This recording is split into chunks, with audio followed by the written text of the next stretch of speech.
Hello, hope you have enjoyed our Cambridge Very Short.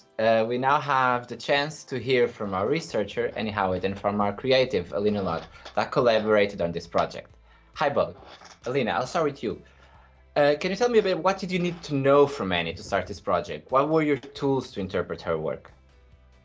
Yeah, I think looking backwards, I think it all started with like a small little summary that Annie wrote to apply for the project, and I just remember that I read it and it immediately sparked like so many creative ideas, and I had like a lot of visuals in my head immediately, and I think she really did a really good job in explaining and making it really accessible, and yeah, like just getting me hooked, and I felt really inspired and really creative, and yeah, really curious most of all. I think I entered the conversation with Annie just like really being desperate to hear more and get more background information. And then we met the first time, like all digital due to Corona, but basically I think we hit it off right away. And it was just like such a natural process where we kind of bounced back and forth. And I was just like basically asking like, oh, really? This is so cool. Like, tell me more about your research. And yeah, she did an excellent job just making it really accessible. And I think like was always like this back and forth. Like she explained something, I had an idea how I could visualize it. She's like, yeah, that makes sense. That does make sense. And we kind of really,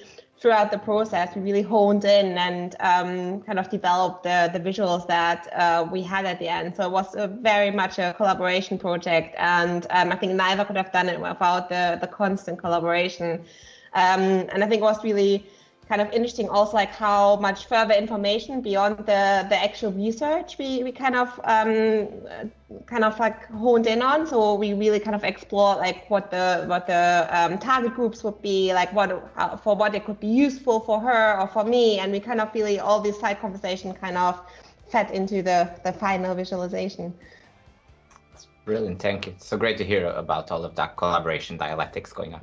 And for you, Annie, can you tell me a bit, what were your expectations at the beginning? Did you already have an idea what level did you want to pitch this GIF?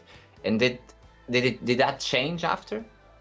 Yeah, I think I came in with some very vague general ideas, and I've never worked on a project like this before. So I think Alina, I was in very safe hands. She kind of really just guided me through. So yeah, the visualization that we've actually produced is something that I have in my head a lot of the time when I'm thinking about my research. So I kind of had that visual there, because that's how it helps me understand it. But then actually working out how to convey that in a really simple way, Alina was really good at being like, okay, let's dial it back one. What's the minimum amount of information so that we can make this GIF really understandable to lots of different age groups and in different contexts. So I think what we've produced is something that I could use both in an academic setting to explain my research, but also in a kind of public engagement setting as well for different age groups. That's brilliant. That's brilliant.